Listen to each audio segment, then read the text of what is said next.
Hello, everyone, and welcome back to Down on the Sidelines. On one sideline, your home side, I am Matt Crawley, and on the away sideline, you got. On the away side, you got the one and only Mr. Brendan Retzloff with you guys here in Stevens Point. And Matt Crawley here at Lakeland University. So, shit, where do I start on this week's games? I Ah, mean, fuck. oh my gosh. Week 10. That is our number one story here tonight. Yeah, right now we're recording this at 12:18 a.m. And Um, on Tuesday morning, so this is right after the Commanders and Eagles games, and we'll get to that game here in a bit.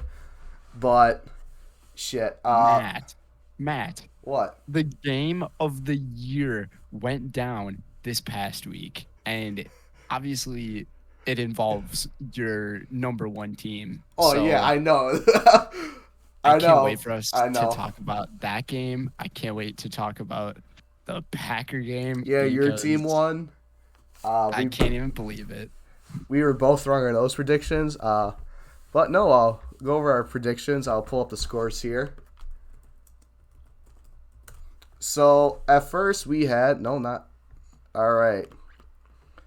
The Buccaneers game, Yeah, or Buck. I guess we could talk about the Thursday night game, but we Yeah, kind of already went over that one. yeah. So We did that in our last episode, so I don't feel like we need to do that. Obviously, the first one is on Buzzsprout. Looking to get this on starting our own YouTube channel. We're releasing our podcast there as well as Spotify. So we appreciate everyone for the support. I know before I got on here, we had 15 downloads on Buzzsprout, so obviously wow. we are going in the right direction. We're building an audience already. That's I that's like a that. good sign. I like Yeah. that. So yeah, start right away with the Seahawks and Buccaneers. Game in Germany, excuse me. Buccaneers top the Seahawks 21-16. What you predicted we both predicted the Bucks to win this, I do believe. Yeah. I think it was I don't think it was really surprised, to be honest with you, how this game played out. I mean, almost everything went in the Buccaneers' favor through the first three quarters. The Seahawks attempted to make a comeback, but it was just a little too late for the Seahawks to do anything. Can we cite the fact that Tom Brady tried to play wide receiver?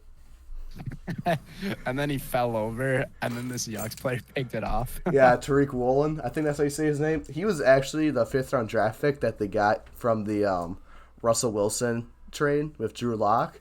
He was that draft pick, so he could have very well been playing with Denver, Hey, but right no. now, you He's can a tell the Seahawks won that trade. I Oh yeah, mean, for sure. Russell Wilson the has Den- not been performing. the Denver Broncos haven't done anything. We'll talk about that game too for a little Yeah, bit as well. But yeah. yeah, I mean, 21-16, Buccaneers on top. Geno Smith, his stats in this one, he had 275 yards, two touchdowns, and he only had 10 incomplete passes, 23 for 33, zero picks, by the way. Yeah, and That's also it's crazy to see that he actually led the team in rushing. He had four carries for 22 yards, and Kenneth Walker couldn't get going. 10 rushes for 17. I Yeah, mean, Kenneth Walker, he was having some pretty outstanding numbers in the season when the Seahawks running back was it Chris Carson who Chris got Carson, injured? no, he retired. He He retired. literally I'm retired I'm two I'm way weeks. behind on my Seattle Seahawks He literally retired facts. 2 days before the season started. Like it was like, oh, like I'm retiring because of neck injuries, is what he said. Or maybe he was retiring because everybody predicted this team to go like 1-16 or One in whatever. 17. Now look where they are. They are sitting at 6-4, which is still a good record. I mean, I It's in the think, playoffs. They're number hmm one in the division yeah, still. and we'll talk about the playoffs because after this week's games, a lot has changed. So for receiving for Seattle, you have DK Metcalf leading with 6 receptions for 71 yards. No surprise. Kenneth Walker with 6 receptions, 55 yards. Tyler Lockett, 3 receptions, 42 yards, and a touchdown. Marquise Goodwin, 2 receptions, 38 yards, and the other touchdown. I mean, excuse me. I mean, nothing special there. I mean, let's look at the Patriots. Oh fuck, Buccaneers. Buccaneers. I mean, the Buccaneers or the Patriots. That was a couple of years ago, man. I Actually, know, a few. I know. Uh, Tom Brady, 22 for 29, 258 yards, two touchdowns, an interception. Leonard Fournette, 0 for one interception. But the main story is Ricchade? Ricchade? I don't know. Rich. Rick, Ricard. It's Ricard got White. Ricard White. 22 carries, 105 yards. And then Leonard Fournette with the solo touchdown. I mean, I didn't know who this Ricard White guys was, but I'd never heard of him either. he I think he just like shoved a stick out of his ass and he just started running down the football field. I mean, he I got will over s- 100 yards. he did have a very Crazy. nice stiff arm. I don't know if you saw I'm that. not gonna lie, man. I only saw the highlights for this game, and I I'm did just looking too. at the stats right now because I was sleeping. Yeah, I was sleeping too. I think I woke up at 8. I fell back to sleep, woke up at 10. This game was still going on. No, Chris Godwin, 6 receptions for 71 yards and a touchdown. Mike Evans been pretty quiet for the past week. 5 receptions for 54 yards. And Julio Jones, the old man, 3 receptions, 53 yards, and a touchdown. Way to go, Julio. Yeah, so I guess nothing really special there.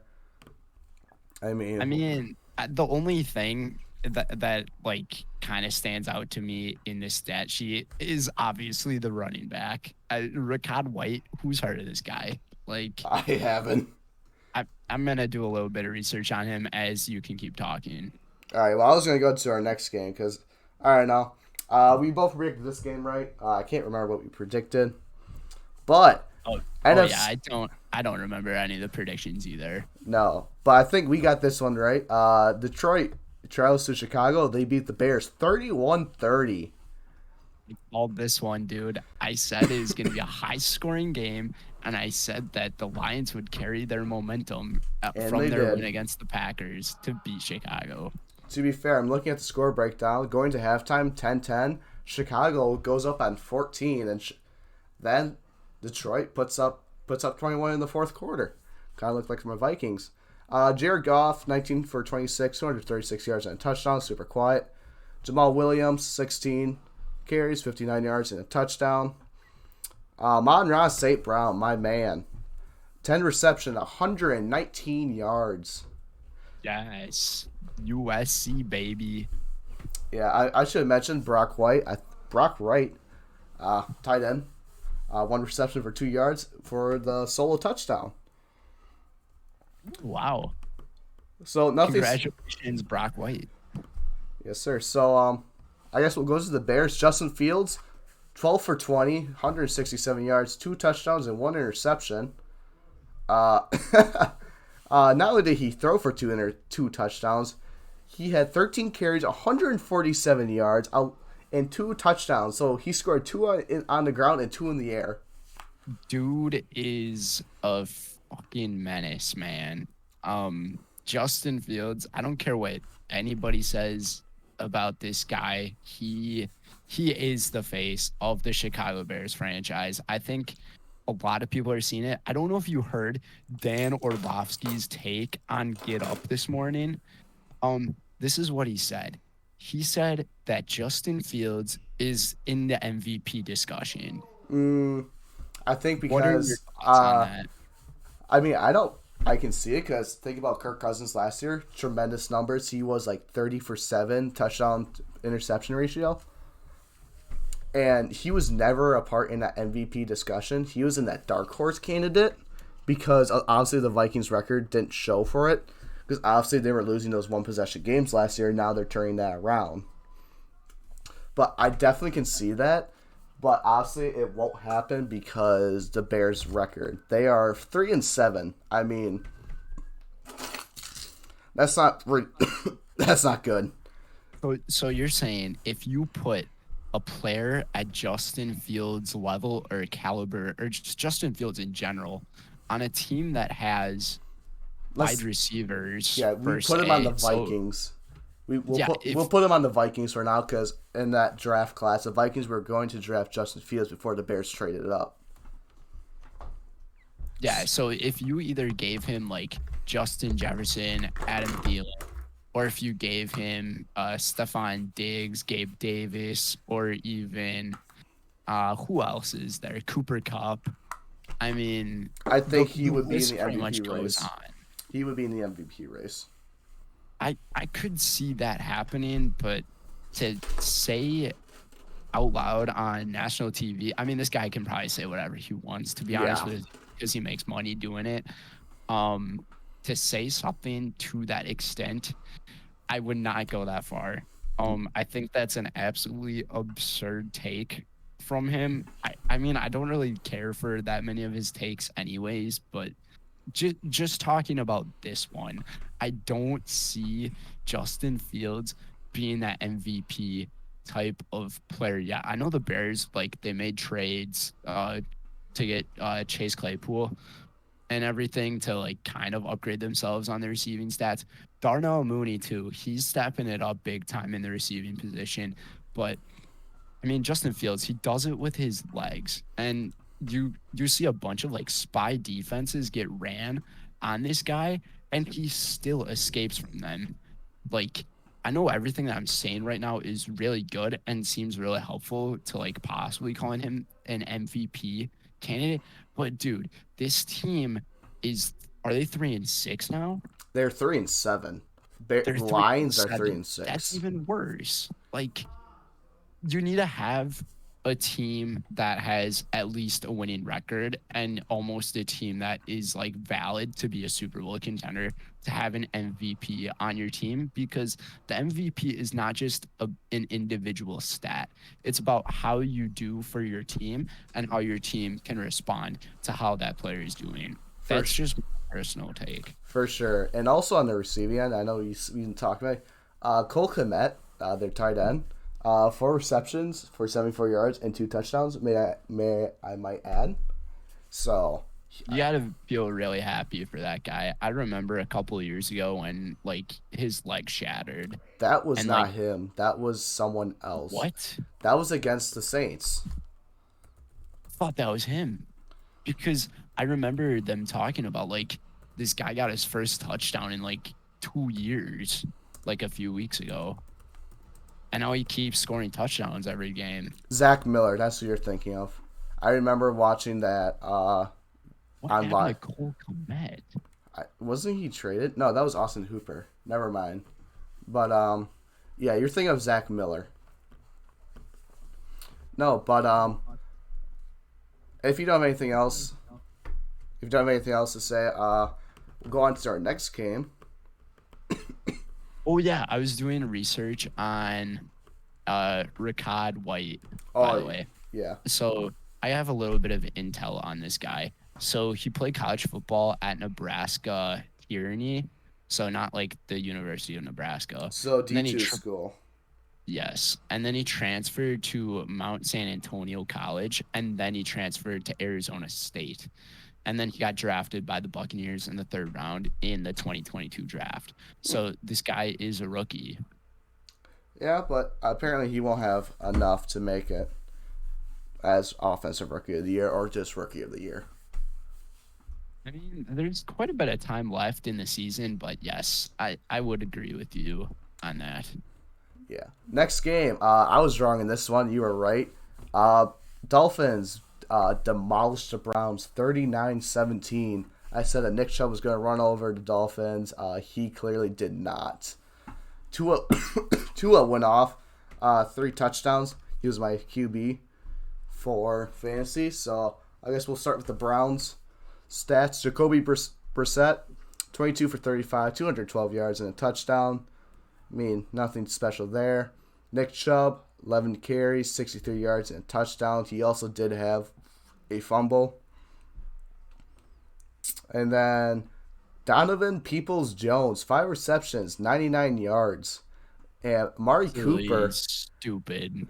yeah, these are some really wacky stats. Amari Cooper, 3 receptions for 32 yards. I think that's your problem right there, not getting him involved. Then Yep. Jacoby Brissett, second on the team for rushing, 7 for 40. And then you have Kareem Hunt for 6 for 9 yards. That's just god awful. Yeah. with a team like this, like you said, you would expect Nick Chubb to, I mean, to at least have a 100-yard game, you would think. Mm-hmm. But Donovan Peoples-Jones as the number one receiver and not Amari Cooper, you don't expect that at all either. I started Amari Cooper on my fantasy team this week. I'm so Um, sorry. over pretty much anybody else who was better than him at that point. So I benched Devonta Smith. I Ooh, benched Alan Lazard. I mean, Alan Lazard, though, he didn't really do much for the Packers until later in the game. nah, But Christian he's still Watson. got more points than Amari, which is embarrassing. Um, there's another guy. I can't think of his name. He scored like 19 points though, and it upset me. That's rough.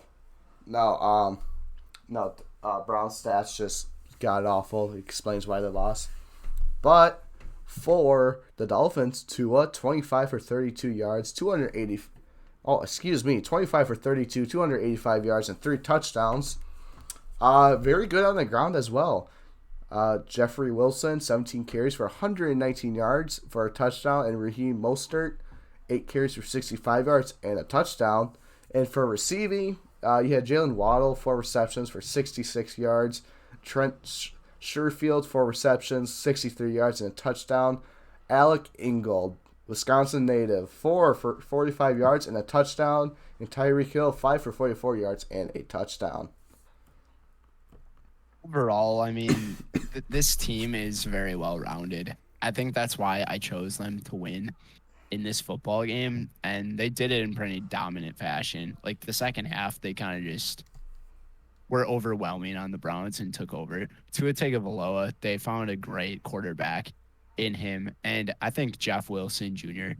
he found his home in Miami. He played the running back for the 49ers until he was traded right before the trade deadline. Um, Speaking of and Rick Niners, Mostert, they did have as the starter, so they're a good tandem. They're a good 1-2 mm-hmm. tandem. But then you got to talk about Jalen Waddle, Tyreek Hill, two very dangerous wide receivers in the Not too game. dangerous. 2 fastest wide receivers in the game. You I have think that's what speed. I think that's what makes them very dangerous out on the field. I mean, maybe the stats this week didn't really show it, but um, the Cleveland Browns defense, then again, they are not that bad. They gave up 39 points. I mean, 39 points is a lot, but you gotta realize, you gotta look at these: 66 yards, 63 yards. Like, your top receiver got 66 yards. It's just that you just look around, and the ball was spread out pretty well, but it was a running game that killed them. Yep. Now, Jeff Wilson played a very good football game. he did. Oh yeah, and by the way, another note on the Cleveland Browns: they're getting Deshaun Watson back pretty soon. Yes, he can start practice on Wednesday, so tomorrow, for his training for week 11 against no, none other, the Houston Texans. All That would right. be quite the revenge game. Yep. Yes. We both predicted this one, but I don't think we predicted it to be this such a defensive game. Tennessee and Denver. Tennessee pulls off the win, 17-10. Russell Wilson, 21 for 42, 286 yards, 1 touchdown, interception. Latavius Murray, 9 carries, 24 yards. Melvin Gordon, 7 carries, 24 yards. Cortland Sutton, 6 receptions for 66 yards.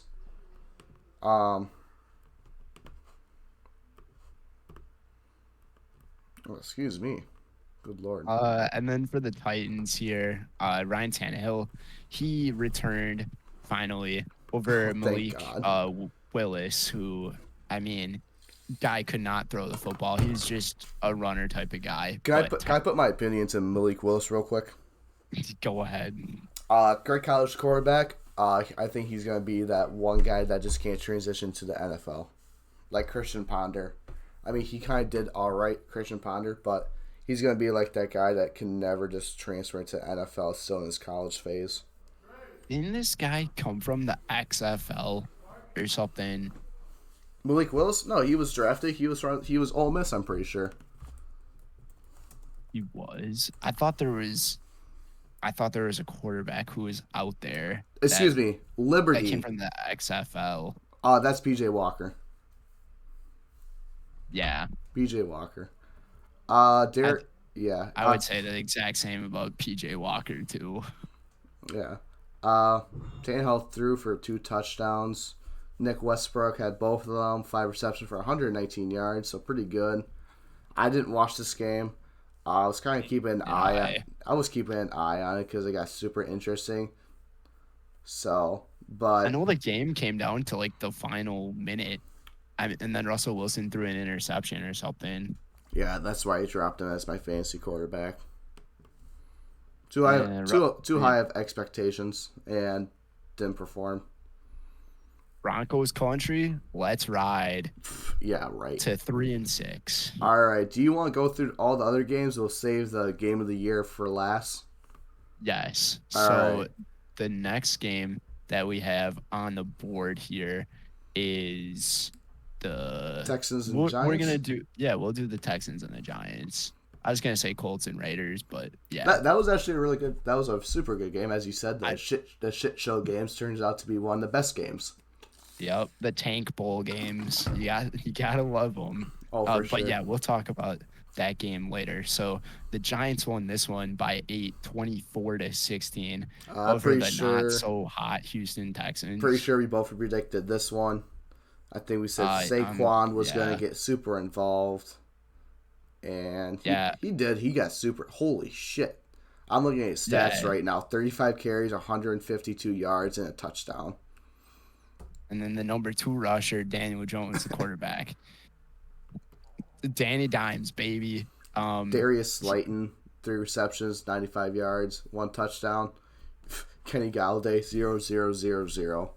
That man is just sad. Yeah, it's sad to see that for him. I thought New York was going to be a pretty good place for him after the Lions. He did Ended up, so well on Detroit too. That's what really pisses me off. He was a stud at Detroit, and after he went to fucking New York, and he hasn't been able to produce. yeah, it's pretty sad that we've kind of seen that. And Daniel Jones in this game, though, like his numbers are okay. They aren't incredible. 13 for 17, 197 yards and 2 touchdowns, no interceptions. So he played an overall pretty clean game. He only threw the ball 17 times. So the Giants just run the ball on this defense, and Houston just wouldn't be able to do anything.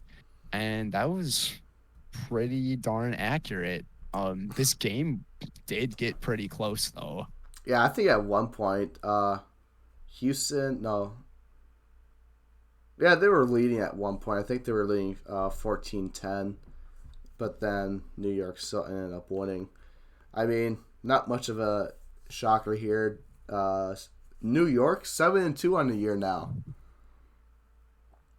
They are a dark horse team, dude. They really are. Saquon is out for revenge. I think this team has a legitimate shot at winning the division. I'm just based off of after Eagles the lost game tonight. we saw tonight. Yeah. Mm-hmm. I think that the Eagles' schedule is kind of a cakewalk, but the For fact sure. that they lost this game, the Eagles could lose the next 5. I know that might carry over. All right, I think our next one. We'll talk about Chiefs and Jaguars. Kansas City improves to 7-2 with a 27-17 win. I'll let you take the stats over for the Jaguars real quick. Yeah, so in this one, I'm pulling up the stats. So Trevor Lawrence, 29 for 40, 259 yards, 2 touchdowns. So once again, not too bad. Travis Etienne, he has found a name for himself on this team. I think him and Trevor Lawrence are starting to build really good chemistry. That following from being on Clemson for the last Is that where 3 4 Travis seasons. Etienne went to? Travis Etienne and Trevor Lawrence played together. Did not know that. I think they were both in the same draft class, if I can remember. Oh gosh. Yeah, so I think they might have both been first round picks. I can't remember if the Jaguars traded up for him, but ETN had 11 carries, 45 yards. Not like too outstanding. Trevor Lawrence, he used his legs, 4 carries, 26 yards. Christian Kirk, pretty good accusation for the Jaguars, 9 receptions, 105 yards, and 2 touchdowns. So he has been doing pretty well. And then as for the Chiefs, I mean, I they're going mean, to be dominant. yeah, Patrick Mahomes, 26 for 35. He did not throw the ball 70 times this time. he actually Surprise, split it in surprise. half. He did exactly half of that. 331 yards, 4 touchdowns, and a pick. And from what I remember, that interception was kind of the receiver's fault. So, yeah. I've Uh, actually going off of that a little bit on a tangent here. Do you think they should count a staff for receivers as interceptions if it's their fault? Dude, I really wish they did something like that. I also wish they did something for the QBR to make the perfect passer rating way more difficult. Even though like not many players have done it, No, I still think it's very doable to do. Like because they don't count if the quarterback fumbles the ball, they don't count how many times they get sacked. And honestly, to me, that's up to the quarterback. Like that's a big quarterback decision. So just going back to what you said though, I think that they should end up counting interceptions to wide receivers. I think it'd make the game a lot more interesting. I think it would too. So for rushing for Kansas City, Isaiah Pacquiao, I think is say. Never heard of this guy. Neither have I. 16 carries, 82 yards to go as RB1. Uh, Patrick I have Mahomes a, scrambled for 39 yards. I have a quick question here. I may have What a quick. happened to Clyde Edwards-Helaire? I do not know. I So don't even think he was injured. I started him in fantasy football. and he got you 0 points because he's not even showing up at any of the stats. Not for rushing. Yeah, he No, didn't do anything. he must have got a target, but he never caught it.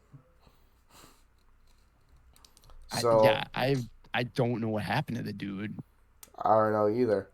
But receiving, Travis Kelsey, 6 for 81 yards and a touchdown. Marquez Valdez Scantling, three receptions, 60 yards and a touchdown. Kadarius Toney, welcome to Kansas City, buddy. 4 receptions, 57 yards and a touchdown.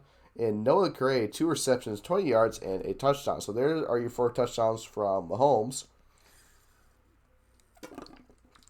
Yeah, I mean, I'm still sad as a Packer fan that we lost Marquez. Um, he's so quick. I Um, think that was their replacement for Tyreek because they knew they couldn't get anyone faster.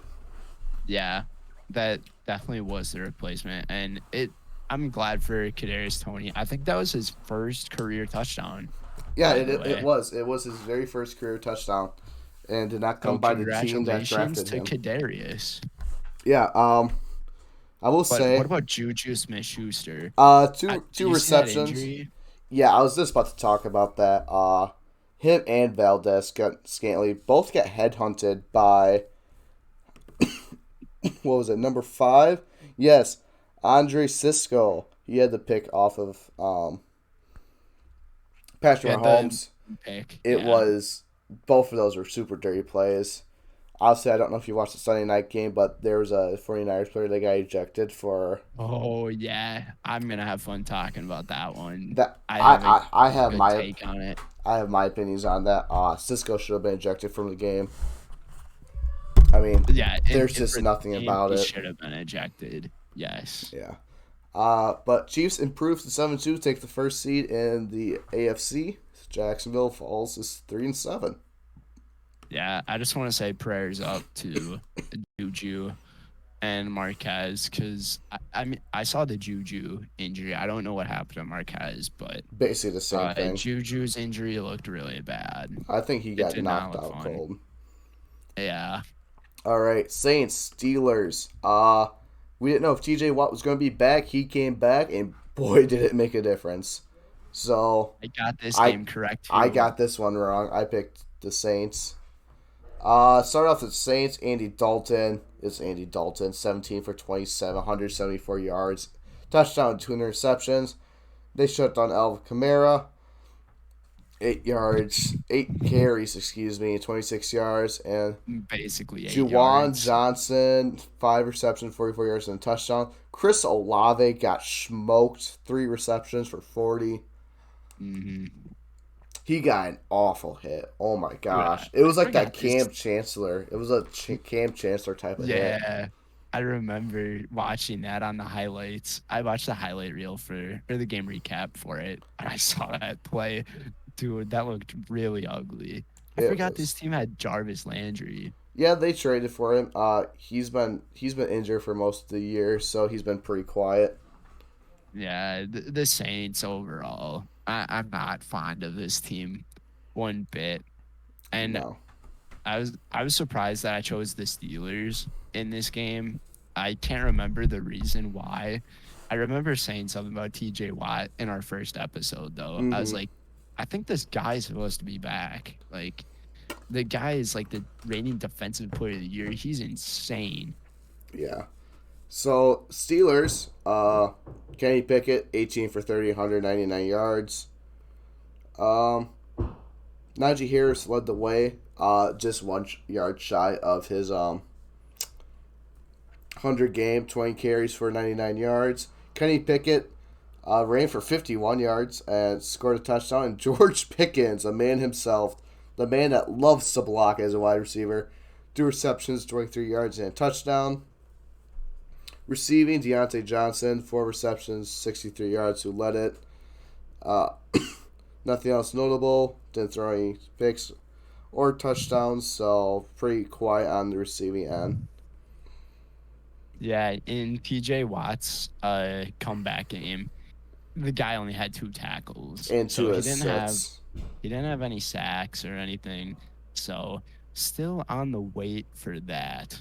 But Wait, hold the up. Steelers, they won a pretty well fought game. I mean, the Saints, though, let's be real. Andy Dalton, he's not a good quarterback. And He's Kenny not. He's Pickett, not he's the in his 2016 Andy Dalton on Cincinnati. I'm sorry. yeah, like where you got like receivers like AJ Green. Yeah. In his You know, prime, don't have that anymore. So, nah. and they don't even have Michael Thomas because he's on IR. Yeah, one isn't he on IR? Yeah, he's had trouble staying healthy. Yeah. Basically, their entire teams had that trouble. So, yeah, that's the Steelers and the Saints. The next game, do we want to do the Colts and the Raiders? Yeah. Let's do the trash bowl. All right. I Yes. think we picked the. I think we put the Colts as the 32 team in our power rankings. Uh, Well, Jeff Saturdays want to know.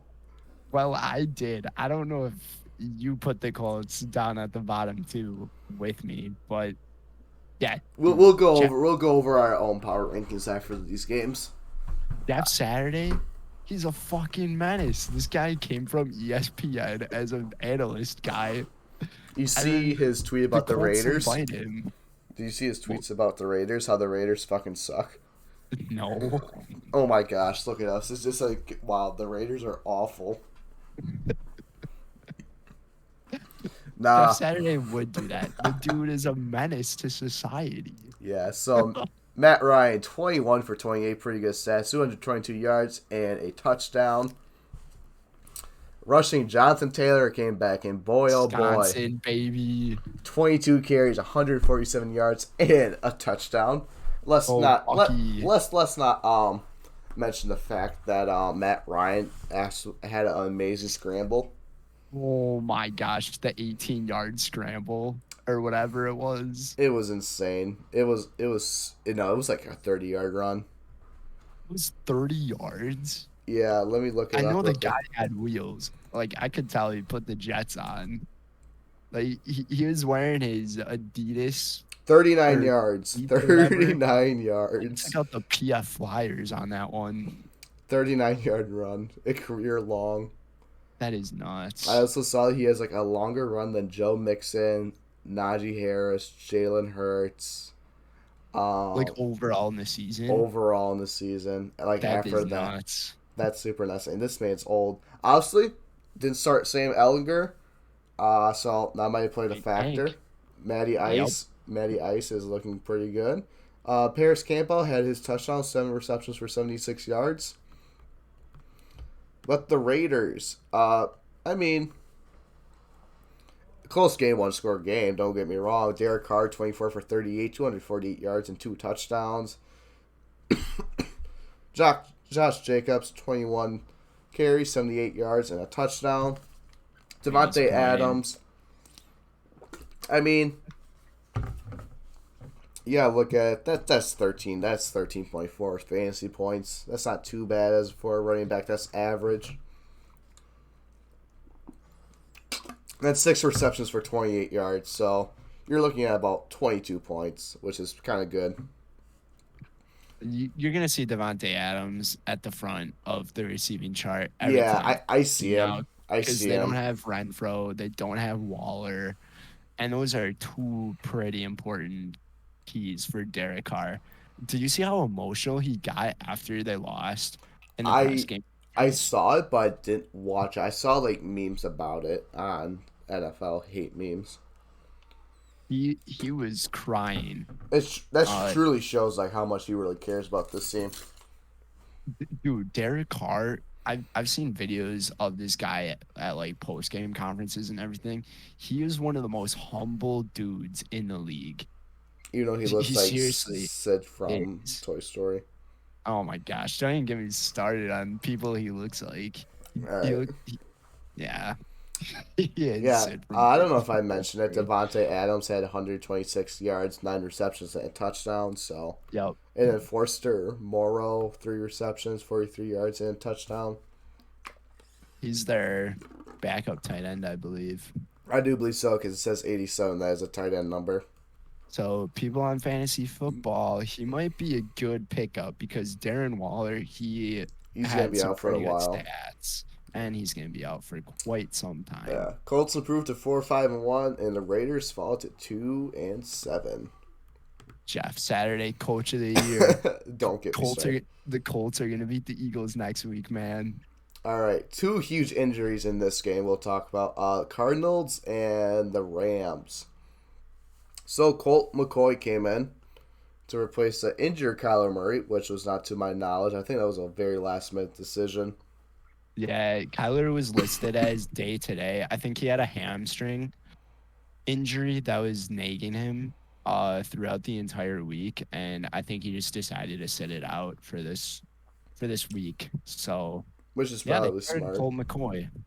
Colt McCoy, 26 or 37, 238 yards and a touchdown. James Conner, 21 yards, 21 carries, 69 yards. Nice. And two Very nice. touchdowns. Receiving D Hop, 10 yards, 10 receptions, 98 yards. AJ Green, the old man, two touchdowns. Oh my gosh, I cannot read. 2 receptions, 10 yards, and a touchdown. I can take over for you on the Ram side here. So, um, this is did Matt Stafford even play in this game? I did not watch any of No, the it game was at they were all. like switching back and forth between John Wolford and Bryce And Bryce Perkins. Perkins. Yeah. Right when I flipped the stat sheet, I saw these names. I was like, is this seriously Oh my correct? gosh, Cam Akers did something. He got 22 yards for 6 carries. Cam Akers finally played a football game Oh my entirely. lord. All right. So John Wolford, uh, 24 for 36, 212 yards, a touchdown, and an interception from a guy named John Wolford. Yeah, John Wolford. You heard me correctly. He did not play that bad. Bryce Perkins, sounds like a guy you would see at Perkins restaurant, the owner of Okay. Perkins or something. Yeah, Cam Akers was the number one rusher for the team, 6 carries, 22 yards. Daryl Henderson got the lone rushing touchdown, though, for the team. 6 carries, 21 yards, and a TD. And the lone touchdown reception came from Van Jefferson, Yeah, who had 3 receptions for 27 yards. And their leading receiver was Tyler Higbee, the tight end, 8 receptions, 73 yards. I think there's also two very important injuries besides the quarterback that we need to talk about. Cardinals lose Zach Ertz for the rest of the year out with a knee injury. So there Yeah, goes it's there going to goes hurt them my. pretty bad. Not only does that Is hurt he him, on your fantasy team? yes, he only got me 2.2 points. It wasn't matter because I won my I won my QB, my not QB. I won my tight end matchup. My opponent had Robert Tunyon, who only had 1.8 points. So, I mean, I'm not complaining, but definitely sucks. We can talk about this another day too. We can talk about like fantasy football and everything, but dude, getting tight ends in fantasy football that are good, It's so I hard. swear, is freaking impossible. There's only like 3 good ones. Travis Kelsey. Kelsey, Um, Kittle, and Andrews. I wouldn't even say Kittle anymore, dude. Kittle Really? hasn't done squat for the 49ers this year. I don't know. Yeah, Kelsey, Andrews. He's been injured this year. Goddard, he's not that bad Goddard. for the Yeah, Eagles. for the Eagles. He had a touchdown tonight. I know. I watched that game, but no. Tight ends, like I gotta get a new tight end. I'm probably gonna pick up Cole Kmet from the Bears. The other injury on the other side of the transition is Cooper Cup. Yeah. So That was very sad to see. He is one of the most talented receivers in the game. So, yeah, it's. I think it could have been a lot worse. I think it's just a high ankle sprain, so I think he'll miss 2 to 3 weeks. But still, that's not what you want to hear. Um, those ankle injuries, though, are like very nagging injuries. So, like, even if he says he's recovered and goes to play, you're probably not going to see the dude 100%. Plus, I I've seen other players have this injury before, such as Devonte Adams, and it's affected them throughout like yeah, the entirety of the season. So right now, things for the Rams are very, very shaky. And I don't know if I have any faith in this team anymore. I chose the nah, Rams to win this game. This is the first game in the list we're talking about that I got wrong. yeah. I chose Arizona because I said that it's basically a home game for them because Yep. Arizona. I mean, it's Arizona. Never was really keen on the Rams this season after their Super Bowl hangover. They got blown out, basically blown out by the Bills in Week 1 in the opener. Just super sad. Yeah, it was pretty brutal for them. And I remember after that game, a ton of people were talking like, "Oh, this should have been like the game of the year. You got like No. upcoming Super Bowl contender against the team that just won the Super Bowl." It's like, no, man, not even close. Do we want to go to the Sunday night game and then the Monday night game and then talk about our 2 games? Yeah, we can do that. Sunday night game, we had the Niners, which we shit on a lot, and the Chargers. Uh, Dude, this game disappointed me so so much. much. To start off with, I pretty much watched this entire game. The first half, I was like, okay, the Chargers, they are gonna be firing on all cylinders, especially after that first drive of the game. They just drove down the field in like 3 minutes and scored a touchdown. I'm like, oh yeah, the Chargers are gonna dominate here. But here are the ending stats here. Justin Herbert, 21 for 35, 196 yards, a touchdown, and that interception on At the that final very end, yeah. drive of the game. And dude, 196 yards from Justin Herbert. You don't ever see numbers that low coming from this guy. I'm still waiting for him to break out, No. and I'm surprised it hasn't happened yet. And And there was the time when Chase Daniel entered this game because Justin Herbert took a very disgusting hit. We'll talk about that. in a brief moment. But anyways, for rushing, Austin Eckler, 6 carries, 24 yards, um, only averaged 4 yards a carry.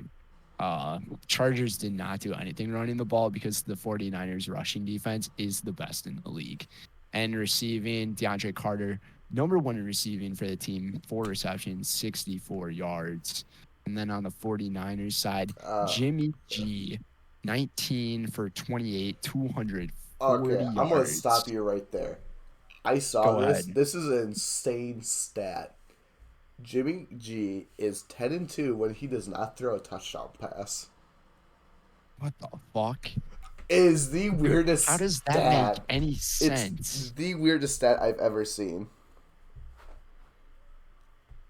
How does that even make any sense? Your goal is to throw touchdowns. Don't ask me, but he's And finding the and ways to the winning it. dude, and the ridiculous thing about this is in this game, were there only 3 touchdowns Uh, or 4 touchdowns? It was 4 touchdowns, wasn't it? McCaffrey, Garoppolo rushed for one. McCaffrey rushed for one. Herbert threw for one. So there was three because Cameron Dicker went 3 for 3. So there's your 9 points. Dicker the kicker, No, 10 baby. points. Excuse me. Dicker the kicker. Yes, sir.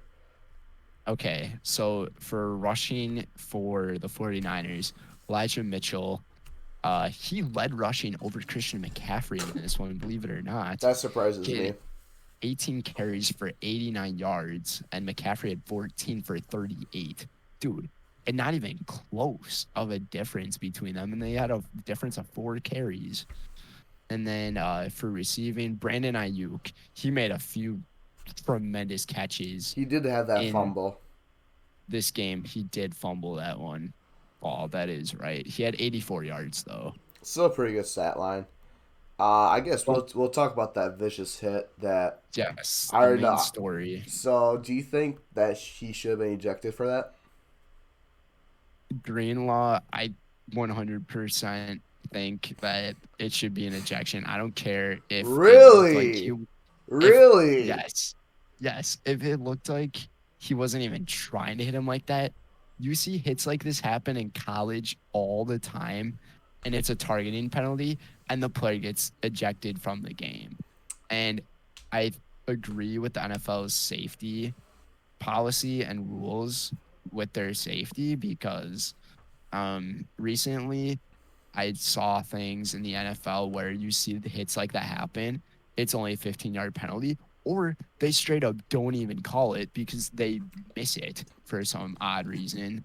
And it just angers me to see that. You have players getting injured left and right, getting absolutely smoked in the helmet. Dude, Justin Herbert's neck went back like 60 degrees.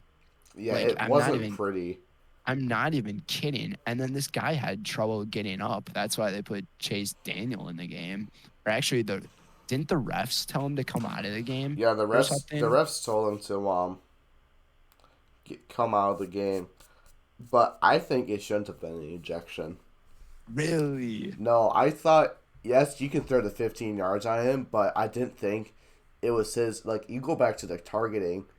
The targeting calls that you are physically targeting the person, like full blown, like It's the thing, leading though. into the head. It's using your crown of your helmet. Did Greenlaw not do that? I Yeah, swear he did. I It think looked like, I think it was his shoulder to his head. I'm not entirely sure, so don't okay, quote me on that. I I did see him lean with his shoulder in there as well. And I know that there was another 49er player I that was kind gonna of bring that like up. I was gonna bring hit that up. Herbert off to the side. And that's why I say I don't care if they weren't even intending on doing it. Like you're this guy jumped forward, like he kind of dove forward and he led with his helmet. And And he there, also led with the shoulder, but he led with his helmet. You but can't do and that, also the dude. thing is that Herbert wasn't defenseless because he was a runner. But I was That's honestly, another part I disagree with I because he know, was down. He was down on the ground. Like but you can't it attempt was so yourself to. awkward. You can't stop yourself if you're flying. If you're diving a guy and his knee goes down, you can't just like, oh wait, I gotta stop in midair and back up. It's just it was super unfortunate. I don't think it should have been ejection. Yes, there's another 49er that like hit him that caused that went straight into it. If that other 49er didn't hit Herbert, I don't think that hit would ever maybe would have been called, but I don't think it would have led to an ejection.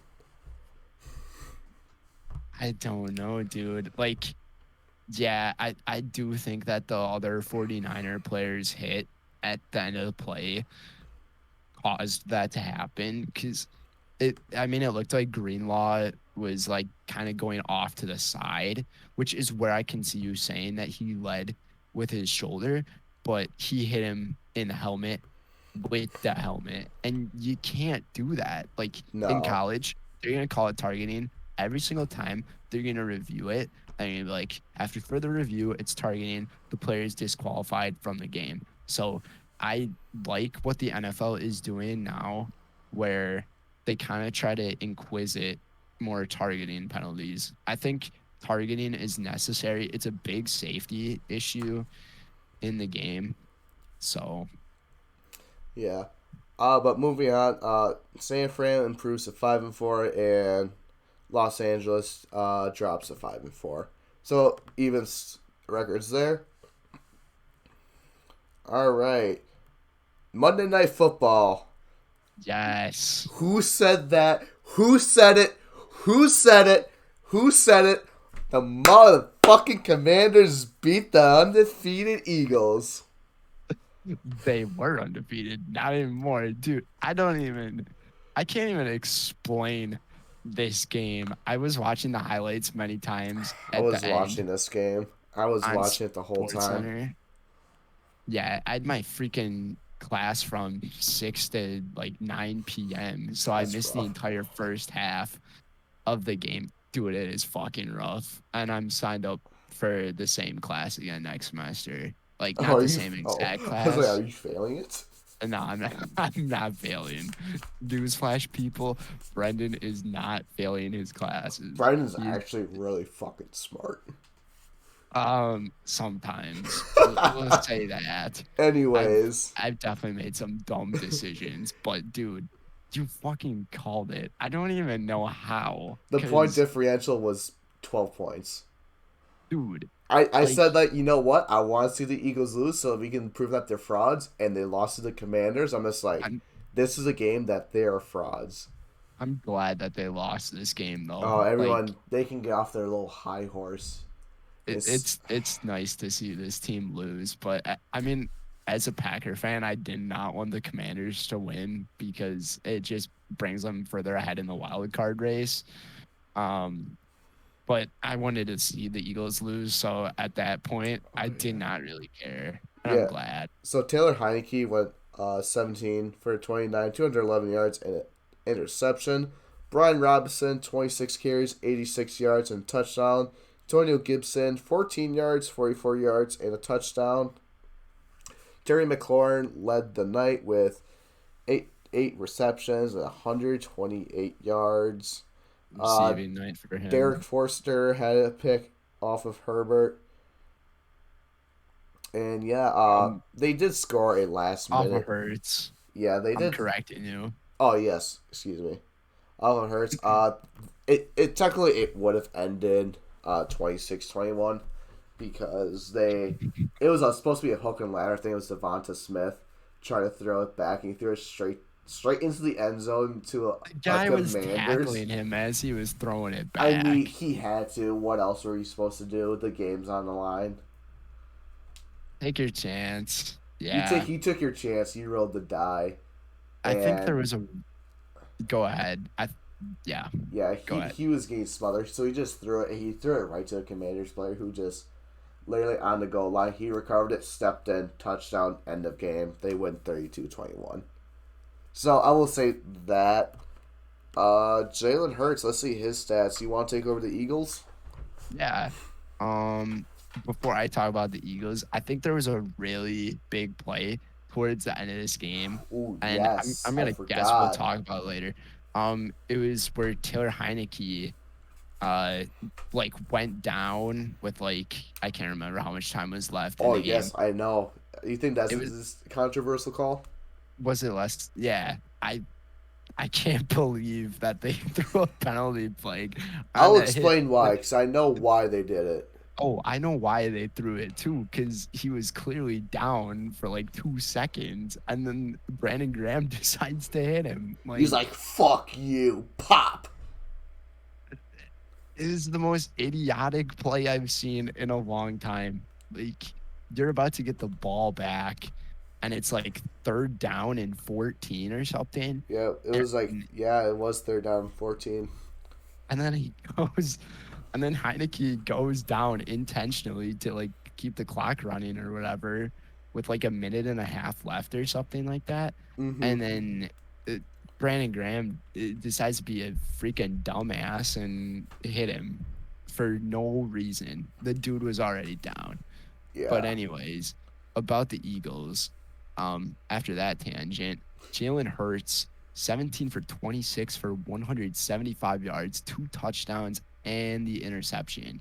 Miles Sanders was the leading rusher for the Eagles, 12 carries, 54 yards. And Jalen Hurts, he did have a rushing touchdown in the game. And in his rushing stat line with 6 carries, 28 yards, and the score for receiving, the number one receiver in this game for the Philadelphia Eagles was Quez Watkins. Have you ever heard of this guy? No, until tonight, but I do see one interesting fact that I do want to point out. But you can finish first. All right. So Quez had 4 receptions for 80 yards. And then Devonta Smith, he had a touchdown on the night, 6 receptions, 39 yards. And Dallas Goddard had the other receiving score, ending his line with 3 receptions for 23 yards and the touchdown. I think the most interesting stat here is that AJ Brown had one reception for 7 yards. Dude, I don't know what I happened. do know because he did say you didn't see the first half. He did get shaken up in the first half, and then he came out and the Hurts, and I do believe, correct me if I'm wrong, the Hurts interception was intended to Brown. So I did see that play. Was that in the first half? I believe so. I saw him throw it deep, and the ball actually hit AJ Brown's hands when there were 2 defenders on him, and then the one Washington defender obviously picked it off. But yeah, that is Mm-hmm. really weird. AJ Brown, you could consider this guy almost a top 5 receiver in the league, and he only had 7 yards. So you're Yeah, absolutely correct on that. And another thing about this game, dude, I thought the Eagles were gonna dominate after I saw the first 5 minutes of the highlights. Like the Eagles ended up scoring a touchdown with like they 13 minutes left in the first quarter. So like the yeah. first So they three sack minutes of the fumble game. Heineke on like his own 20. That led to a Jalen Hurts rushing touchdown. Threw another touchdown. Then they got real quiet until the third quarter, until they scored, and they didn't do anything then.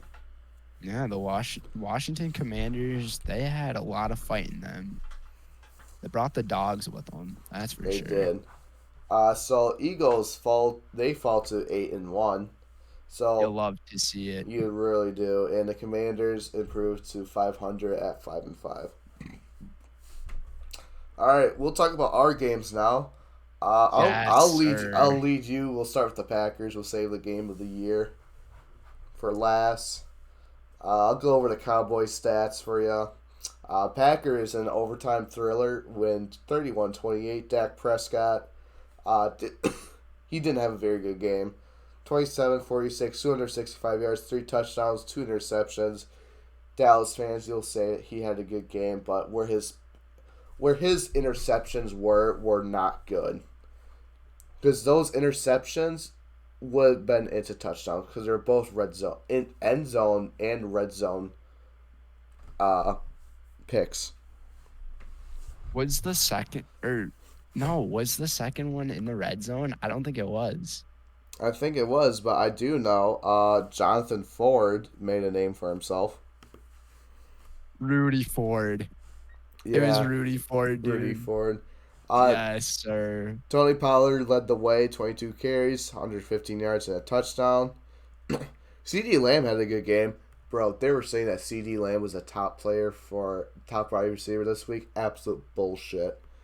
CD had 11 catches, 150 yards, and two touchdowns. Dalton showed 6 receptions, 54 yards, and a touchdown. So, Dallas, I mean, you got Pollard involved. Pollard over Zeke, obviously, is my opinion. Pollard's on my fantasy team, so need him to do good. But like I said earlier, Prescott's interceptions, those could go for 14 points.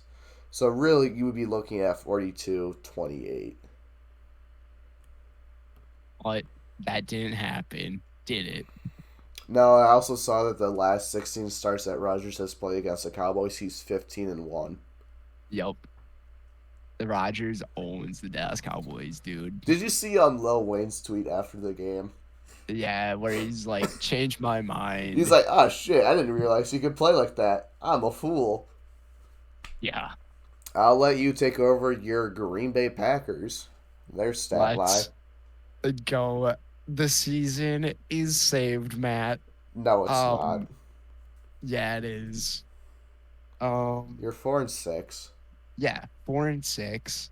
We ended the 5-game losing streak. We lost 5 straight weeks, man. But dude, to kick it off, Rudy Ford. Hell yeah. I've never heard of this dude until yesterday.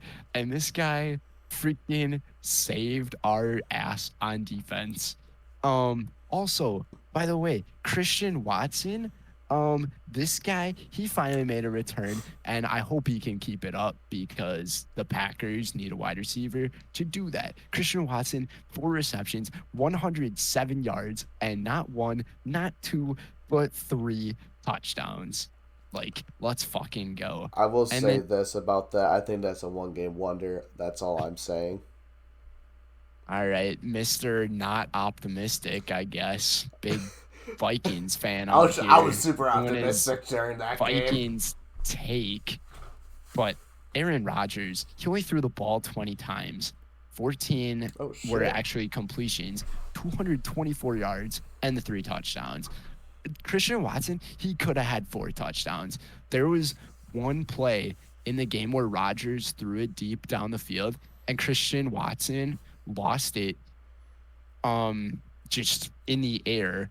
And if he would have kept running forward instead of like hesitating and stopping and then going again once he found the ball, he would have caught that ball for another touchdown. I did see And that. I know you can talk about in the first play of the regular season, he ended up dropping the easiest touchdown pass of his life, which would have been a great kickoff to his career. I But dude, in NFL, it's about adversity. This guy faced a ton of adversity, and he kind of brought it all out in this game. And I'm glad he did because I really wanted us to defeat the Dallas Cowboys on Mike McCarthy's return. And yeah, we can talk about that 4th down and 3 overtime play if you think it was the right play call or not, if they should have kicked the field goal. Yeah. But I also say, I know I know you're on the high train with Christian Watson. You gotta remember he dropped 3 passes too. Basically, he made up those 3 passes with touchdowns. So that's just gonna get overlooked, but still. dude, this team, we were down by 14 going into the 4th fucking quarter, dude. You also see the stat with the Cowboys that they're 195-0 when leading by 14 points or more in the 4th quarter. Now they're 195-1. I did not see that. That makes me feel so much better. That God increases the optimism for my team. And dude, I forgot to mention Aaron Jones, 24 carries, 138 yards, and a touchdown.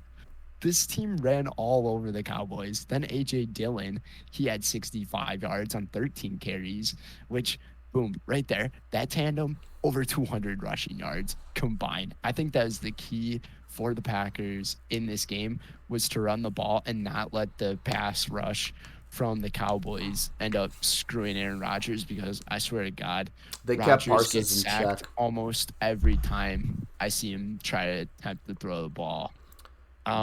They kept And then Parsons in good check. I will say that. yes, yes, and then the last drive of the game in overtime, it was a big third down play, and Aaron Rodgers threw a dart to Alan Lazard.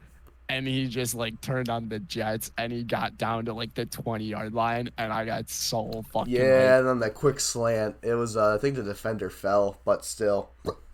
Yeah, my roommate was kind of sleeping, or one of my roommates, he was sleeping on the futon next to me when I'm sitting on the sofa watching the game, and I see this pass get completed. I jump out of the sofa, I start clapping like really quiet, and then I turn around and like he wakes up. I'm like, shoot, I just woke him up, but like I do not care. This, I'm proud of the way this game played out for the Packers because I mean, going into this, I told you I thought it was going to be an absolute We both domination. thought it was going to be a massacre by the Cowboys. I think I had them winning like 42-10. I think you did. Yeah, that's right. I said it was like 31-17 or something like that. Well, you got one score right, so. I don't know if you saw this, but Skip Bayless got the score right for this game. Oh, He really? pre- he predicted 31-28, but the Cowboys winning. Oh. So I was very happy to see Skip Bayless and his Cowboys lose. Like, dude, Mm-hmm. American team, fuck them. I mean, For for all real. you Cowboys fans watching this, sorry, but your team is absolute disgrace. Well, Jared Goff hold won't, on. I won't mean, do anything for you. well, I mean, let's not bash them too bad. They still have a 6-3 record. They're still better than yours records, but still, let's not just be complete assholes. They've done some good things, but yeah, They that have done some good, but they don't show it. yeah, I know, but Packers win this one 31-28, and they improved, snapped their 5-game losing streak, improved to 4-6. Yes. 4-6. Overall, a great team effort from the Green Bay Packers. Yes. All right. On to Game the game of the year, game of Matt. the year. Game of the year. I don't care what anyone fucking says. Game of the year. My Minnesota Vikings against the Buffalo Bills. Uh During like I think it was like a couple hours before it said Josh Allen was playing, I was like, oh shit, this isn't gonna be good. People will say, oh, he wasn't healthy, he wasn't healthy. He was definitely he was 90 to 95% healthy. Yeah, Josh Allen looked okay. He I didn't looked see anything fine. wrong with him. But I will say this: Kirk didn't have a very good game. He threw the ball 50 times, 30 yards. As much as Mahomes. Uh, 30 yards. Wow. 30 completions for 357 yards, a touchdown, and 2 interceptions. Both of them were his fault. One of them, he just blatantly threw it to the defender. I think he thought it was Justin Jefferson.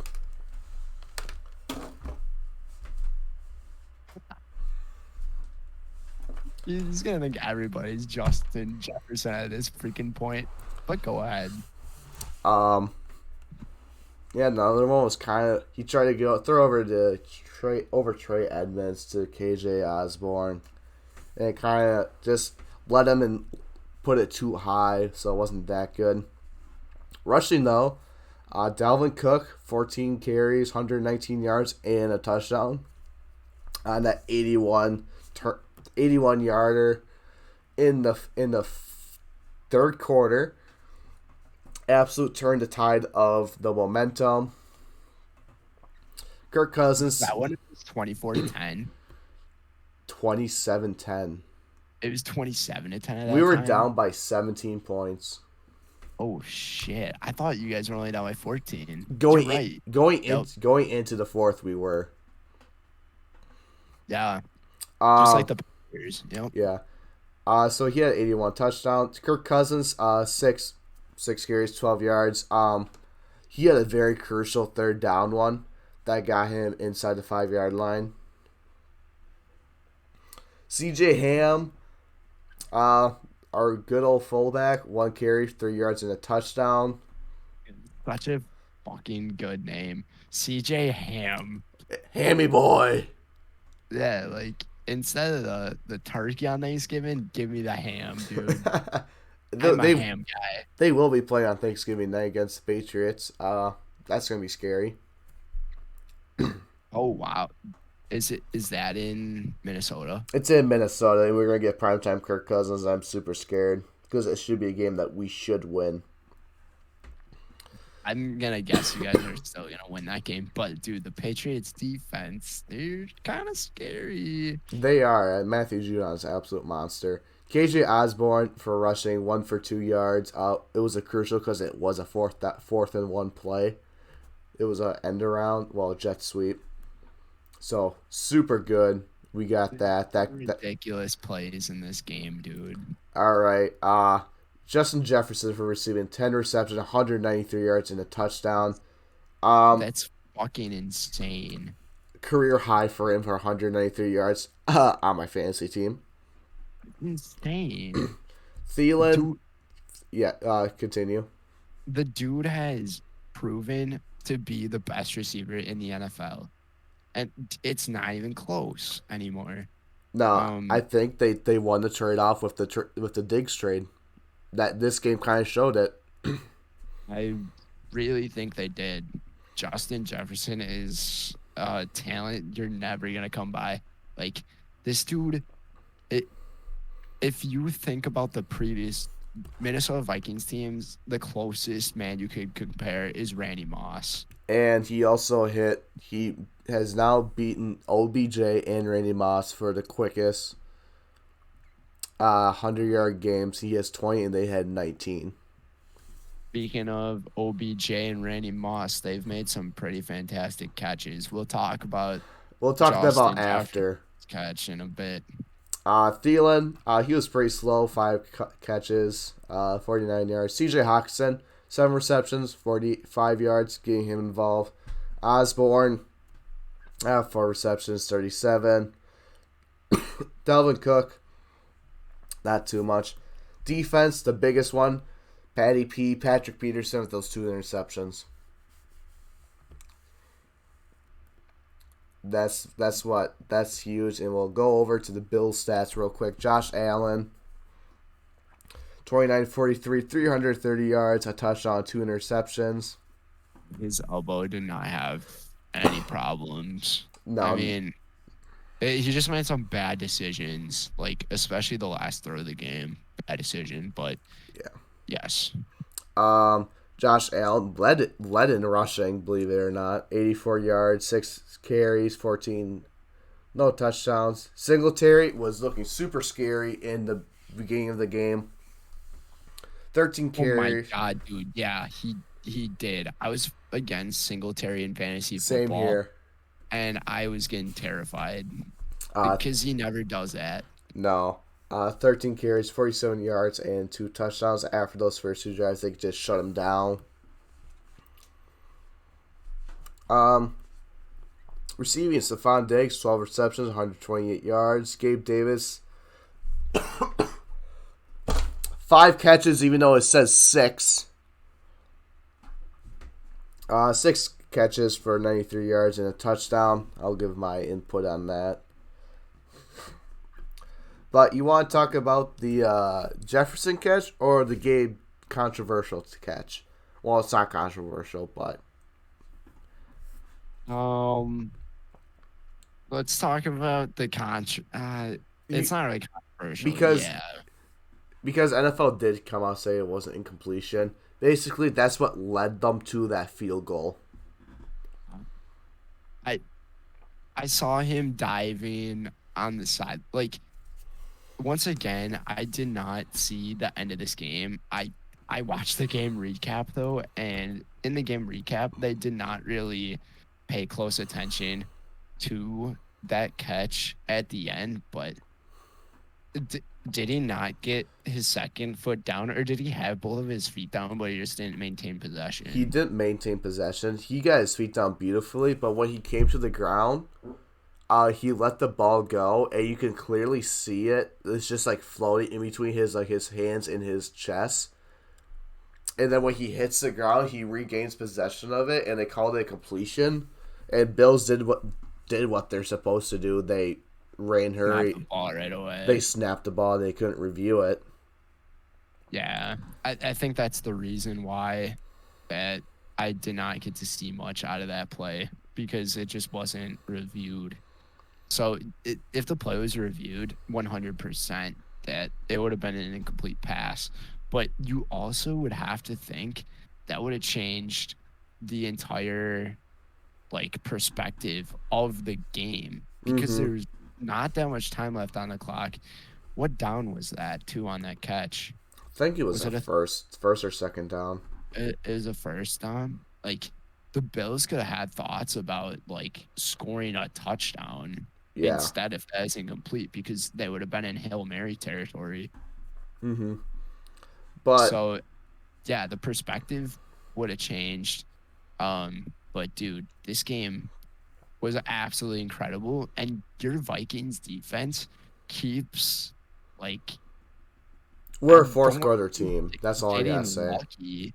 I don't want to say getting lucky, but like They're making the plays when they it's should be. been so weird. Yes. Like they've always been in like a one possession game and then all of a sudden they make a crazy play to win the game or keep themselves in the game and then coming back to win the game. You want to know, since we've been on our 7 game winning streak, you want to know what's funny?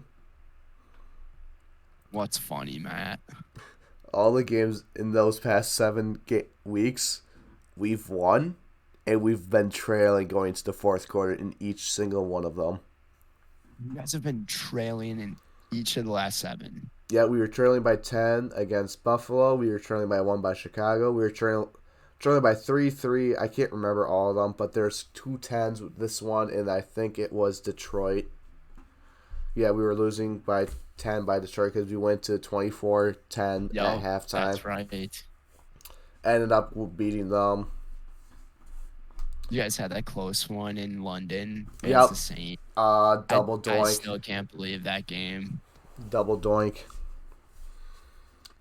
You guys could put the NFL could put the Minnesota Vikings on their top 10 games list almost every time probably, Oh, yeah, for sure. which is absolutely hilarious Yeah, yeah. to But think of let's talk about that Justin Jefferson catch, though. what catch. I mean, I don't know You what catch we're talking you about. damn know well what catch we're talking about. Better than OBJ's. I literally I'm posted. kidding. I'm kidding. I don't know where my phone went, but I posted on my stories that, all right, y'all, which one's better, OBJ's or Odell's? I don't even think Odell's catch is part of the best catches of all time. Like before that catch, or I should say the best catch of all time before that catch. No, I The remember. situation like is not very important. I would have said the David Tyree helmet catch in the Super Bowl against the undefeated New England Patriots. Greatest catch ever. I would put To, this because this was 4th and 18, and I kid you not, I thought Kirk threw another interception. I, dude, I can't even explain how this play went down because the Buffalo Bills defender literally had two hands on the football, and Justin Jefferson had like three or four fingers on the ball. And And he basically used the defender's hands to secure it. yeah, it's kind of like a backboard for him to like hang on to the ball as he was going down. But dude, I don't know how he put his body in that type of contortion in that position and fell to the ground, did not break like a single bone in his arm. No, And it just, I, dude, I don't even know. I I don't know seriously either. I can't comprehend the play. Like part of me says, yes, this is the greatest catch of all time. And another part of me says, well, he kind of got help from this guy to catch the ball to make it look like it was the greatest catch of all time. But I agree, dude. The position that the Vikings were in, it was a Hail Mary, essentially, that I goes saw it. through. I was like, all right, you got to throw up to Jefferson whether you like it or not. Do you think that's just what the Vikings are gonna do now? Like, Ah, fuck it, if Justin Jefferson's down there somewhere. yeah, like why not? Right? He's the best receiver in the league, clearly.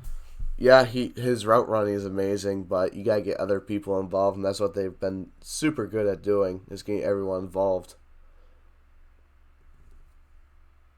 How did Adam Thielen do in that game? Is he the number 2 guy typically? Yeah, he was the number two. He had 5 catches for 49 yards. A lot of them came a lot later in the game. He was pretty quiet in the first half. Yeah. So that that catch, where do you rank it on greatest catches of all time? Number one, no doubt. Really? Number one. I might have some bias, but number one. I I would not put it at number 1. It's up there. It's got to be at It's least not, top three. it's not number 1. I It's would put either it at top. top three or top two. I'm putting it at top 3. Okay. All right. What's your top three? The The, Tyrese. t- the top 3 catches of all time. Number 3, the Justin Jefferson catch. Number 2, Ben Roethlisberger to Santonio Holmes in the Super Bowl against the Cardinals with Okay, like yep, I know that 20 one. seconds left in the game. Yep, Dude, he had that absolutely toe tapper. incredible play. He had no room to work with his body, and he managed to get his feet down on on the ground, inbounds, in the end zone to win the Super Bowl. Dude, any play to win the Super Bowl is absolute insanity. And then obviously number 1, the Giants and the Patriots in Super Bowl. I believe it was 43 or 42. I'm gonna see what Super Bowl that was, but David Tyree made the craziest catch you will ever see from a crazy throw from Eli Manning, where it looked like he was gonna be sacked. Um, but he somehow managed to stay on his feet, and It he just is Super Bowl chucked the ball. XL2. So is Super Bowl 42. is that is L? L is 50. Oh, XL is 50. Yeah. So no, XL would be 40. all right, XL Because yeah 42.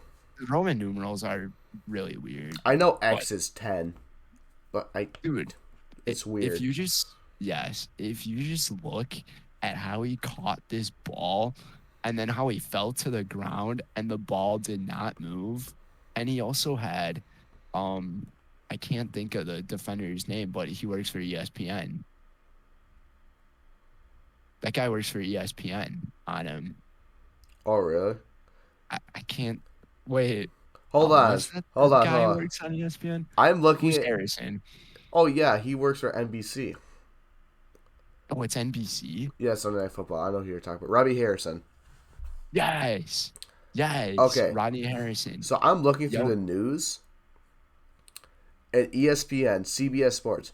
Bills had 12 men on the field for crucial overtime play versus Vikings. I heard about that. I have not. I tried to see it, and I think it was when. I don't know if it's when they stuffed them, but I don't know how you can miss 12 men on the field. But I'm gonna go. So honestly, I think the Jefferson is the greatest catch of all time. You have the Tyree. David Tyree, number 1, and a very close number 2 is Santonio Holmes.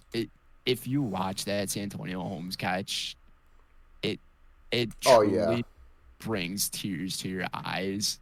And I would almost say a really close number 4 in this situation would be the Julian Edelman catch in Super Bowl 51. I don't even know how he caught that ball either, Neither to be did honest I. with you. I thought it was incomplete. No, but there's two things I want to say about the Bills. Well, I'm gonna start with the funny one first. The Bills stopped the Vikings in the fourth quarter with like 2 minutes left. Well, it wasn't like it was like 2:30, I think. And their Twitter literally posted, "We stopped them. That's the ball game," and like they immediately deleted it after the game. No freaking way, dude. It was that bad. Oh my God. But the other one is that you can't forget Kirk Cousins tries to sneak it in on fourth and the goal on literally the 1 inch, gets stuffed. Next play, Josh Allen tries to QB sneak just to get some room out of the end My God, zone, that and is he so embarrassing fumbles to the watch. snap. This is what I'm talking about. Plays like that are have like somehow helped the Vikings. Like, I'm not saying it's luck. It's just I don't I know. will say that Their I my defense, first initial thought was like, okay, we definitely got a safety, and I just see Patrick Peterson just pointing the other way. I was like, there's no way that we got the fucking ball, and sure shit, Eric Hendricks has the ball in the end zone. It's like, what? yeah. It That was insane, I can't imagine what it would have been like to be at that game. To bro. like see that happen. I would Like have literally loved to be at that game. literally every fan lost their shit. It's freaking Buffalo. They have the craziest tailgate parties ever. For one, They're the best NFL fans. I cannot wait to go to Buffalo and watch a football game. That's gonna be so fun. I really want to watch the Bills and the Chiefs or something like that because is going to be a very long rivalry That will be in the Mahomes and AFC. Allen. It's gonna be like Yes, the new Manning Brady Brady. Manning. Yep, exactly. No, but I have nothing else about this game. Honestly, potential Super Bowl matchup right here, but Potentially. I do think that they do mean a Super Bowl. I think Bills are gonna take it. I would see the Bills winning the redemption game for Yeah. sure. Um, Super Bowl matchup, like it's definitely possible, but I just don't know. Your team has definitely like had they've made outstanding plays in Mm-hmm. the fourth quarter of games. I just don't know how long they're gonna keep that up. We've been keeping up for 7 weeks straight, so Very impressive.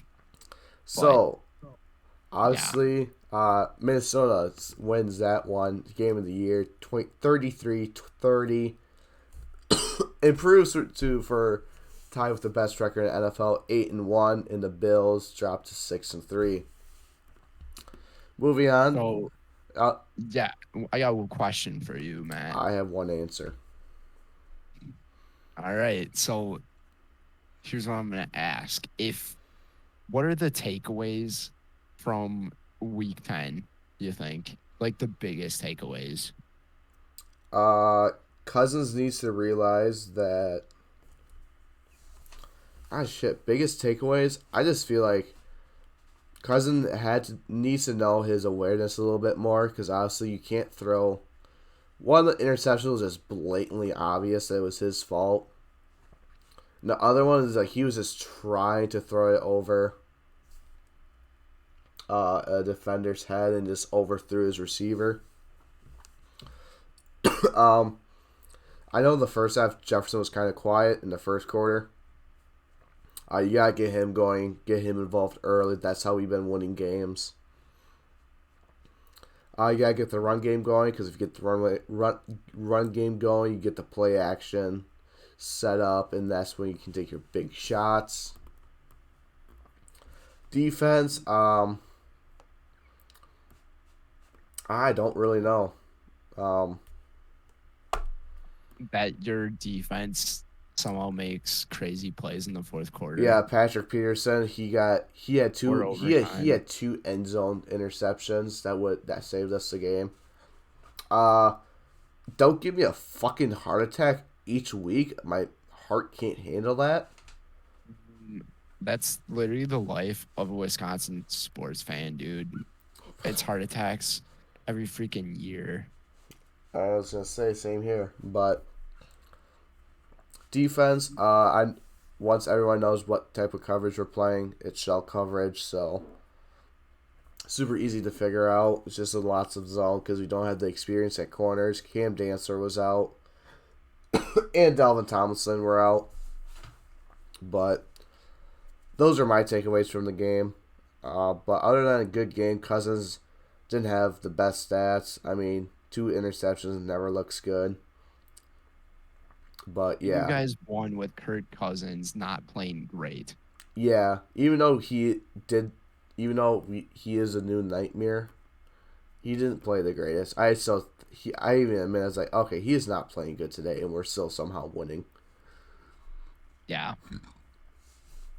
I can agree with you on that for sure. Yep. No, but going on to the playoff picture. So after, how did Week 10 affect the playoff pictures? Let me tell you, a lot. It did. So you want to start with the AFC?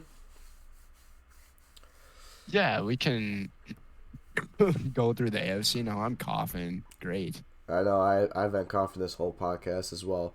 So number one, you have the Chiefs. They take the one spot from the Bills. Dolphins go up 4. They lead the AFC East. 3, you got the Titans who went up 1 to the 3 seed. And did they beat Baltimore? Because Baltimore went down 1 even though they had their bye. The Titans. They did play the Ravens. I And think they played the Ravens a couple of weeks ago, actually. Um, I'm looking this up quick. Okay, maybe not because it says the last time they played was in the preseason. yep, I remember watching that game. That was a very good Yeah, game. Um, it just might be the fact that they have more AFC wins. That's why they gave that. That's why they have the tie dealer. 5, you Baker, yeah, tiebreaker. Ryan Dealer. Shut up. That's It's annoying. late. Hey, that's a no. It is late. It's almost 2 a.m. here already. I know. Um, Titans. Shit, I just went over that. Ravens, they fall there on bye. Jets stay at the 5 seed. Bills drop down to the 6th seed. 5 spots. 5 spots. And the Patriots move up 1. You have the whole AFC East in this playoffs. Dude, I could not imagine that at all. I don't see Shit's crazy. the entire AFC East making the playoffs. I just don't. They're the only division in the only division in football that has all winning records. 7-3, 6-3, 6-3, and 5-4. What about the NFC East? Don't they all have winning records? Well, Because after tonight, yes, because yeah, well, they're the, 500. I don't know if you would consider that winning. I guess you could. It's Yeah, even. that's debatable. True. I don't know, but in the hunts for the AFC, you got the Chargers who dropped out, Cincinnati, Indy, Browns, Denver, Pittsburgh went up 2, Jacksonville went down 1, Raiders fell down 1. Texans are still dead last. Dude, don't count out the Bengals. No, The I'm not Bengals, counting them out. I'm not counting they're them all out. they're gonna find their way in that picture. And I think if any team from the East doesn't make it, it's gonna be the Patriots. Yeah, I think they don't have Jamar Chase. That's a huge factor. Yeah, he's still on IR with that hip injury. I Hmm. think they said he's gonna come back in 3 weeks. So Oh, that'd be good. still a little bit of time, Hmm. but it may be a week faster than originally expected, which Yeah, is really good for Cincinnati fans. Which I kind of am becoming a Cincinnati fan because I like Joe Burrow and Jamar Chase. Yeah. In But the yeah, in the NFC, I can take over the NFC All right, for because sure. you're probably gonna cough a couple of times, but I know. I had a um, thing of water. I sucked that down. yeah, water at 2 a.m. tastes pretty darn good. Mm-hmm. Um, so for the NFC, the 1 seed stays the Philadelphia Eagles even after the loss. 2 seed is the Minnesota Vikings. 3 seed is the Seattle Seahawks. No change in any of these yet so far. Number 4 is the Tampa Bay Buccaneers. Number 5, our first change is the New York Giants, which they're ahead of the Dallas Cowboys now. So the Giants have the number 2 spot in the NFC East, and the Cowboys are now third after their loss to my Green Bay Packers. And then number 7 is the 49ers. Then in the bubble, you got the Washington Commanders. Watch out for them, except they're about to start Carson Wentz again to screw themselves over. Oh no. So maybe not. Then next is the Green Bay Packers, who went up 3 spots. Watch out for Green Bay if they can keep a winning streak going, possibly. Oh. And then at number 10 is the Atlanta Falcons. 11 is the Cardinals. 12, the Lions. 13, the defending Super Bowl champs. Then 14 is the Panthers. 15, Saints. And 16, the Bears. Tough to think that the Bears are dead last in this. Yeah, that is really sad. I just look at the Eagles' schedule. They play the Colts next week, then the Packers, Titans, Giants, Bears, Cowboys, Saints, and Eagles. I hope they lose it out. I'm I think they're going to lose to Green Bay. I'm They're going to lose oh, to Tennessee. They're going to lose to the Giants twice, and they're going to lose to the Cowboys. yeah, them losing to the Packers. Heck yeah, man. You're gonna get primetime Aaron Rodgers.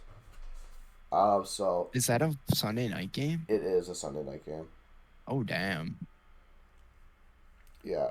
Potential Super Bowl matchups. After this, I think I still got the same Super Bowl matchup, I to be pretty honest much with you. do. But if the Vikings and Bills do it, it's definitely gonna be interesting. But I'm still gonna take the Bills.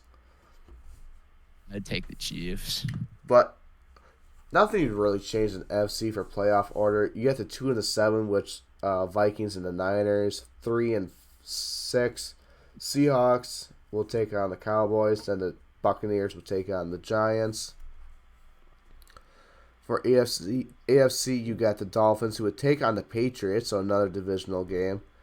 You would have the Titans take on the Bills, and Ravens who would take on the Jets. I could see the Titans beat the Bills in that game. That'd be a super good game. Oh my I I, gosh. I could honestly see it. I think the Titans are once again one of those dark horse teams.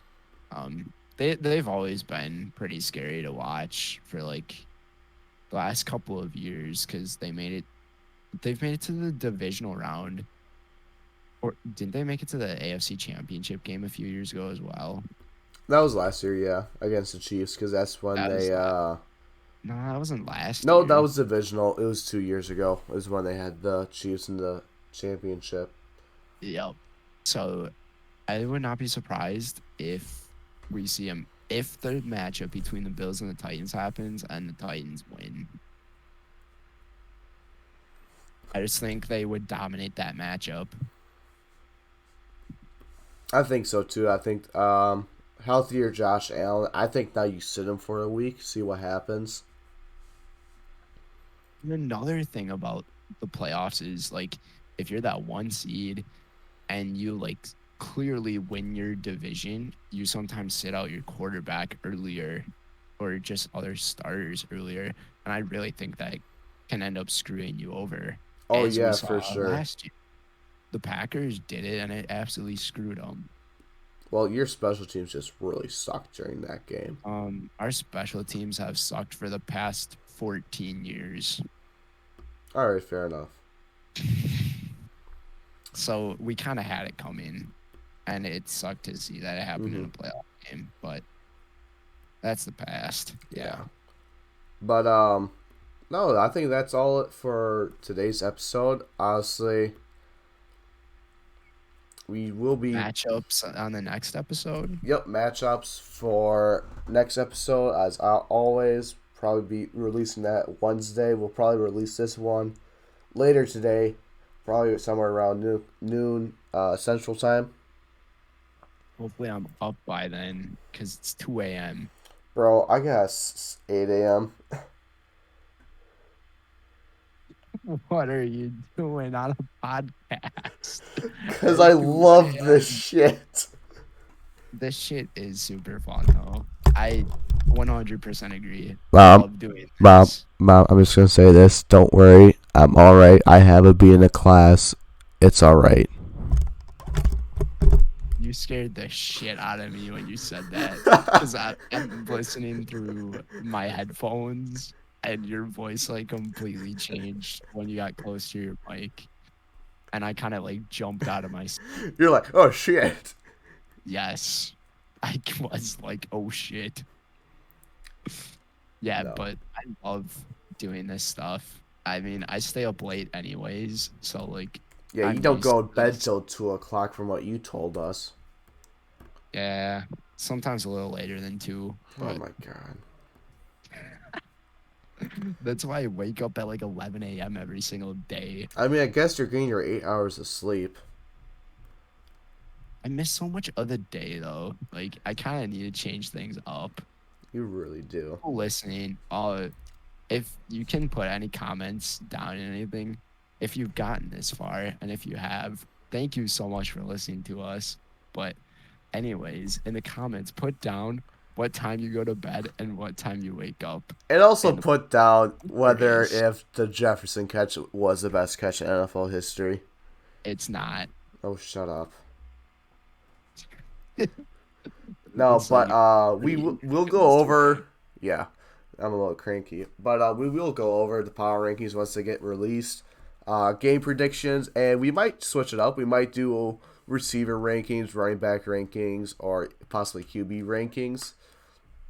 I know we one. can go whatever it is the audience is interested in. We can go over fantasy football. I think fantasy will be a good one, We but can literally talk about ourselves too. Like, I feel like that'll be just a separate episode when we get these two done. I feel like we just do that on a Friday. We upload it over the weekend, just as a kind of get to know ourselves more. Since yeah, this we is we get can do through whatever. get through like a whole week of just doing our regular podcast and then doing just a little podcast about ourselves and like introduction, who we really are, more definition. And we got plenty of stories Oh my about each other gosh! too. Like, Don't get us started. The friendships will yeah, always last. amen. No, but Yeah. I think that's all. You got anything, Matt? Anything else to add? No, I'll probably upload this onto Buzzsprout on hopefully at around noon, 1 o'clock today. We'll be in the works of making a YouTube channel so we can upload our first two here, first two episodes up there, so you guys can listen. I have an idea for a thumbnail, but I don't know how artistic we can be. I can ask what Dude, I'm pretty artistic. I'm working on a pretty cool project right now. I So, saw that, and I might have you like draw it out for us. But yeah, I have nothing else. Do you have anything else? um, from my sideline, I don't think I have anything really. I can talk about my project another time. So, Yeah, um, yeah, it was a really good week 10 in the NFL. Lots of crazy crazy moments games, and upsets, games. but it's only get better from here, folks. Well, Absolutely. One mm, step closer to the Super Bowl. for sure. Well, this has been Matt Curley on your home sideline. And this is Brendan Retzloff on, I guess, the away sideline. Oh, we gotta work on that. But we'll see you on hopefully Wednesday when we release our podcast down on Sidelines again. Have a good night, everyone.